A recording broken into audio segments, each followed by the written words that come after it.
What happened is he claimed that he had chemicals injected into his eyes by his captors. In 1994, 13-year-old Nicholas Barclay vanished without a trace from his hometown in San Antonio, Texas. As the years passed, hope for his safe return dwindled until in 1997, his family received a miraculous call from authorities in Spain. Nicholas was found and his family eagerly arranged for his return. It seemed almost too good to be true, and it was. When the boy arrived in Texas, something was off about him. He had a noticeable French accent and his eye color had changed from blue to brown. He claimed his captors had chemically altered his eye color and forced him to speak different languages to hide his true identity. But what led to his disappearance? When Nicholas first vanished from his home, no immediate alarm bells rang. He was a troubled boy with a history of criminal behavior and running away. Just before his disappearance, there were even plans to send him to a juvenile detention center. His parents figured that he had run away to avoid the consequences of his actions. But as days, weeks, and even months went by without a sign of life from Nicholas, it became clear that something was very wrong. The Barclays were struggling to believe that they'd ever see their son again.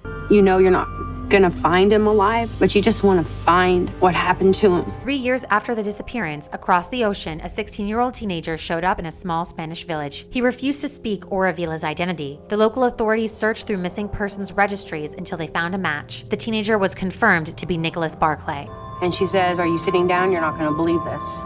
And I said, "What, Mom?" She goes, "The police department just called me and they think they found Nicholas." His overjoyed family rushed to return him to the States. When he arrived back in Texas, they met an anxious and guarded boy deeply affected by the trauma he had experienced. It took time, but Nicholas finally opened up about what had happened to him. On the day he went missing, he was kidnapped and taken to the airport. His captors took him to Europe, where he was pushed into a child trafficking ring. After living through years of horrors, he was able to escape and eventually made it home. His parents were so grateful to have him back that they were able to overlook how much he had changed. You tell yourself, well, he's been through all this horrendous stuff, so he's absolutely going to be different. For months, they lived together as a reunited family, but not everyone could settle for the new Nicholas. A private investigator named Charlie Parker had a feeling that something wasn't right. While watching footage of the family reunion, he couldn't ignore the glaring inconsistencies. First, Nicholas described going through an extremely scarring experience, but his behavior reflected maturity rather than trauma. Second, it's nearly impossible to change a human's eye color, and it seemed unlikely that the kidnappers would go to all the trouble. And third, how did an American boy without any identification or papers make it all the way to Spain? Investigator Parker compared photos of Nicholas from before and after his return, and he noticed a disturbing detail. The ear is the only part of the human body that doesn't age.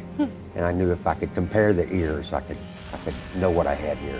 After Parker's findings, the court ordered Nicholas to submit DNA samples for the investigation. That was how the dark truth was uncovered. And I knew instantly I had an imposter. The person living with the Barclays was identified as Frederic Bourdin, a 23-year-old man from France, who was an identity theft mastermind wanted by international authorities. By that point in time, he had already assumed over 500 identities of missing children, moved in with their unsuspecting families, and lived off their kindness. His ability to transform his appearance earned him the name the Chameleon. When confronted with the evidence, Frederic confessed to his deception. Under examination, he explained to police how he had pulled the ruse off. Frederic was staying at a youth home in Spain where he was posing as a homeless child. When a welfare worker demanded to get his fingerprints, Frederic knew that his criminal record would give his true identity away. So he started calling offices in America asking about missing children. When he heard about Nicholas Barclay, Frederic saw an opportunity. He managed to get his hands on a photo of Nicholas and then set about transforming himself to look like the missing teenager. So I dyed my hair, I put tattoos that I saw that he had.